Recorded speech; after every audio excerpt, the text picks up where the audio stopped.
আজকে তোমাদের সামনে হাজির হয়েছি খাসির মাংসর একটি রেসিপি নিয়ে। দুপুরের লাঞ্চে বা রাতের ডিনারে গরম ভাত কিংবা রুটি, পরোটা, লুচি সব কিছুর সাথে খেতে কিন্তু দুর্দান্ত লাগে। রবিবারের স্পেশাল দিনে তোমরা কিন্তু ঝটপট এই রেসিপিটা বানিয়ে নিতে পারো। এটা কোনো নতুন রেসিপি নয়, তোমরা সকলেই পারো। আমি আজকে খুবই কম তেল মশলায় তৈরি করে দেখাবো, সেটাই আজকে তোমাদের সাথে শেয়ার করলাম। তাহলে চলো কথা না বাড়িয়ে রান্নার মূল পর্বে ফেরা যাক।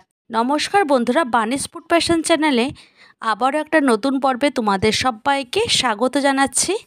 এখানে আমি বেশ খানিকটা পরিমাণে খাসির মাংস খুব ভালো করে ধুয়ে নিয়েছি। এবার আমি ম্যারিনেশন করব, তার জন্য দিয়ে দিচ্ছি 1 টিস্পুন করে সমস্ত মশলা। দিয়ে দিলাম নুন, ধনের গুঁড়ো, জিরের গুঁড়ো, দিচ্ছি এর মধ্যে হলুদ গুঁড়ো। মাটনটাকে খুব ভালো করে ম্যারিনেশন করার জন্য হাতের মধ্যে করে তেল দিয়ে দিচ্ছি পরিমাণ মতো। তোমরা তোমাদের পছন্দ অনুযায়ী তেলের ব্যবহারটা করতে পারো। দেখতেই পাচ্ছ আমি এখানে হাতের মধ্যে করে তেল ঢেলে ঢেলে ম্যারিনেশন করছি মাটনটাকে। হাতের সময় নিয়ে ম্যারিনেটটা করলে তাহলে কিন্তু অনেকটাই সফট হবে, মাখতে মাখতেই বোঝা যাবে। তো আমি এখানে 8 থেকে 9 মিনিটের মতো এইভাবে ভালো করে মাটনগুলিকে ম্যারিনেশন করে নিচ্ছি। এখানে প্রায় 800 থেকে 900 গ্রামের মতো মাটন আছে। খুবই কম তেল মশলায় আমি আজকে রেসিপিটা তোমাদের সাথে শেয়ার করছি। তো আমার এখানে ম্যারিনেশন হয়ে গেছে। এবার রেস্টিং পিরিয়ডের জন্য আমি 1 ঘন্টার জন্য রেখে দেব। হাতে সময় না থাকলে ইনস্ট্যান্টও তোমরা তৈরি করে নিতে পারো। এদিকে আলুগুলিকে আমি কেটে রেখেছি। একটা আলুকে অর্ধ করে কেটে ধুয়ে রেখেছি। ফিরে এলাম 1 ঘন্টা পর রান্নাটি করতে। আমি রান্না করার জন্য কড়াইটাকে ভালো মতো গরম করে নেব গ্যাসের উপর বসিয়ে। কড়াইটা এখানে খুব ভালো মতো গরম হয়ে গেছে। এই পর্যায়ে এসে দিয়ে দিচ্ছি তেল। সাদা তেল দিয়ে রান্নাটি করছে। তেলটা আমার এখানে খুব ভালো মতো গরম হয়ে যাওয়ার পর একে একে আলুগুলিকে ভেজে নিতে হবে। গ্যাসের ফ্লেমটাকে মিডিয়ামে রেখে এখন আলুগুলিকে খুব ভালো করে ভেজে নেব। মাটন কারির এই রেসিপিটা করার জন্য আলুটাকে বড় করেই কাটতে হবে।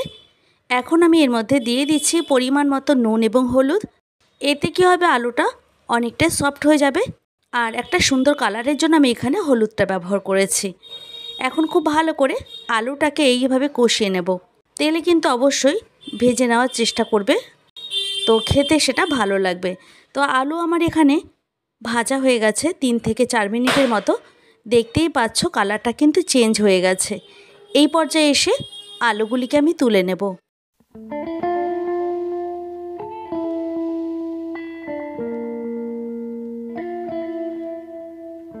আলু ভেজে নেওয়া কড়াইতেই যে তেল আছে সেই তেলের মধ্যে আরও কিছুটা পরিমাণে সাদা তেল দিয়ে দিলাম এবং এরই সাথে কিছুটা সর্ষে তেল অ্যাড করছি। সর্ষে তেল দেওয়াতে এর একটা সুন্দর একটা স্মেল বেরোবে। তেলটা আমার এখানে খুব ভালো মতো গরম হয়ে যাওয়ার পর দিয়ে দিচ্ছি গোটা জিরে, 1/2 টিস্পুনের মতো ব্যবহার করেছি। এরপর আমি এর মধ্যে দিয়ে দিলাম 2টো শুকনো লঙ্কা। লঙ্কাটাকে মাঝখান থেকে ছিঁড়েই ব্যবহার করেছি। আর দিয়ে দিলাম তেজপাতা। তেজপাতাটাকেও মাঝখান থেকে ছিঁড়ে ভালো করে ভেজে নিচ্ছি এই 3টে উপকরণ। এখান থেকে তো খুব সুন্দর একটা স্মেল বেরোচ্ছে। এই পর্যায়ে এসে আমি এর মধ্যে দিয়ে দিচ্ছি পরিমাণ মতো পেঁয়াজ কুচি। এখন পেঁয়াজগুলিকে খুব ভালো করে ভেজে নেব গ্যাসের ফ্লেমটাকে একদম লোতে রেখে। এইভাবে ভাজতে ভাজতে পেঁয়াজগুলি অনেকটাই কিন্তু সফট হয়ে যাবে।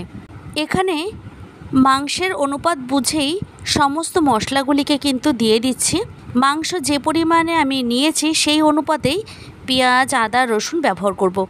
দেখতেই পাচ্ছ একে একে দিয়ে দিলাম আদার পেস্ট, রসুন বাটা। এরপর দিয়ে দিচ্ছি ঝালের জন্য কাঁচা লঙ্কা বাটা। আমি এখানে 10 থেকে 15টার মতো কাঁচা লঙ্কা ব্যবহার করেছি। ঝালটা যে যা স্বাদ অনুযায়ী বাড়িয়ে বা কমিয়ে নেবে। দিয়ে দিলাম পরিমাণ মতো হলুদ গুঁড়ো।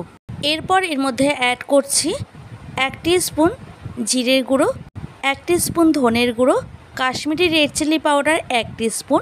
এবার এই সমস্ত উপকরণগুলিকে খুব ভালো করে কষিয়ে নেব। গ্যাসের ফ্লেমটাকে একদম কমিয়ে রেখে আমি মশলাটাকে খুব ভালো করে কষিয়ে নিলাম। এরপর আমি 2 থেকে 3 মিনিটের মতো কষিয়ে নিয়ে আমি ম্যারিনেট করে রাখা মাটনের টুকরোগুলিকে এর মধ্যে দিয়ে দিলাম। এবার আমি খুব ভালো করে মাটনটাকে কষিয়ে নেব। হাতে একটু সময় নিয়ে কষিয়ে নেব, কারণ মাটনটা সেদ্ধ হতে তো আমরা সকলেই জানি একটু টাইম লাগে। এছাড়া এখানে মশলাটা আলাদাভাবে আমি কষালাম না, কারণ মশলাটা কষার সাথে সাথে মাটনগুলি কিন্তু খুব ভালো মতো কষানো হয়ে যাবে। আলাদা করে সময়টা নষ্ট করছি না। এর মধ্যে দিয়ে দিচ্ছি পেঁপের টুকরো। এখানে পেঁপেটা ব্যবহার করার কারণে মাটনগুলি খুব সহজে সফট হয়ে যাবে। আমি কিন্তু আর আলাদা করে প্রেসার কুকারে সেদ্ধ করব না। এইভাবে কষাতে কষাতেই মাটনগুলি খুব সুন্দর সুসিদ্ধ হয়ে যাবে। আমি এখানে হাতে সময় নিয়ে কষিয়ে নিচ্ছি। প্রায় 20 থেকে 30 মিনিট পর ফিরে এসে আমি লিডটাকে সরিয়ে নিয়ে মাংসটাকে একটু নাড়াচাড়া করে নিচ্ছি। আচ্ছা, এবার আমি দিয়ে দিচ্ছি আলুর টুকরোগুলিকে, কারণ প্রথমে আলুর টুকরোগুলি দিলে কিন্তু একদমই গলে যাবে, যেহেতু ভেজে নিয়েছিলাম 3 থেকে 4 মিনিট। এবার আমি এর মধ্যে দিয়েছি একটা টমেটো কুচি। টমেটোটা দিলে এর কালারটা খুব সুন্দর আসবে। আচ্ছা, এবার এই সমস্ত উপকরণ খুব ভালো করে মাটনের মধ্যে মিশিয়ে নিয়ে কষিয়ে নেব। এইভাবে আমি আরও 10 মিনিটের মতো কষিয়ে নেব। এইভাবে কষাতে কষাতেই কিন্তু মাটনগুলি খুব সুন্দর সুসিদ্ধ হয়ে যাবে। এবার লিডটা চাপা দিয়ে রাখলাম। আবারও প্রায় 10 মিনিট পর ফিরে এসে আমি লিডটাকে তুলে নিয়ে মাটনটাকে খুব ভালো করে রান্না করে নিচ্ছি। দেখতেই পাচ্ছ যে জল বেরিয়েছে, তাতে কিন্তু সুসিদ্ধ হয়ে যাবে। এরপর আমি এর মধ্যে আরও কিছুটা পরিমাণে নুন অ্যাড করলাম। নুনটাকে এখন এর মধ্যে খুব ভালো করে মিশিয়ে নেব। এইভাবে কষাতে কষাতেই কিন্তু মাটনটা অলরেডি অনেকটাই সেদ্ধ হয়ে গেছে। আমি এখানে ঢাকনা চাপা দিয়ে দিয়ে অনেকক্ষণ ধরে মাটনটাকে রান্না করে নিচ্ছি। এটা রান্না হতে মিনিমাম 1 ঘন্টা তো লাগবেই, কড়াইতে যদি রান্না করা হয়। এবারে আমি অন্য একটা পাত্রে গরম জল করে নিয়েছি মাইক্রোওভেনে। সেই গরম জলটা মাংসের মধ্যে দিয়ে দিলাম। মাংস রান্নার ক্ষেত্রে যদি একটু গরম জল ব্যবহার করো তাহলে খেতে কিন্তু ভীষণ ভালো হয়। এখন আমি লিডটা চাপা দিয়ে রান্না করে নেব। তো দেখতেই পাচ্ছ ঝোলটা কিন্তু খুব ভালো মতো ফুটে উঠেছে, তাই আমি ঢাকনা সরিয়ে নিয়ে একটু দেখে নিলাম। আবারও এইভাবে ঢাকনা চাপা দিয়ে দিয়ে বেশ খানিকক্ষণ রান্না করে নেব। গ্রেভিটা তোমরা তোমাদের পছন্দ অনুযায়ী কম বা বেশি করে রাখতেই পারো। আমি এখানে একদমই সাদামাটা পাতলা ঝোল রান্না করছি। আচ্ছা, এবার আমি দিয়ে দিচ্ছি পরিমাণ মতো গরম মশলা গুঁড়ো। এখন গরম মশলাটাকে মাংসের মধ্যে খুব ভালো করে মিশিয়ে নেব আর গ্রেভিটাকেও ভালো করে টানিয়ে নেব। আর 4 থেকে 5 মিনিটের মতো হাই ফ্লেমে রান্না করে নিলেই কিন্তু আমার খাসির মাংসের পাতলা ঝোল একদম রেডি। আমার এখানে মাংসগুলি কিন্তু খুব সুন্দর সুসিদ্ধ হয়ে গেছে, কারণ আমি কষানোটা অনেকটা সময় নিয়েই করেছিলাম, তাই রান্নাটি হতে আর একদমই বেশি সময় লাগবে না। লিডটা চাপা দিয়ে আর 3 মিনিট রান্না করে নেব। রান্নাটি আমার এখানে অলমোস্ট রেডি হয়ে গেছে। এবার গ্যাসের ফ্লেমটাকে অফ করে দিয়ে একটা সার্ভিং বলে সার্ভ করে নিচ্ছি। আমি তো এটা গরম ভাতের সাথে পরিবেশন করব। ভিডিওটি কেমন লাগলো অবশ্যই কিন্তু কমেন্টের মাধ্যমে জানাতে পারো। ভালো লাগলে প্রচুর প্রচুর লাইক এবং শেয়ার করার অনুরোধ রইল। আবারও দেখা হবে অন্য কোনো ভিডিওতে, অন্য কোনো দিন এবং অন্য কোনো সময়। তোমরা সবাই ভালো থেকো, সুস্থ থেকো। আজকের ভিডিওটা আমি এখানেই শেষ করছি। আমার নতুন এবং পুরনো বন্ধুদেরকে জানাই অসংখ্য ধন্যবাদ এইভাবে প্রতি মুহূর্তে আমার পাশে থাকার জন্য।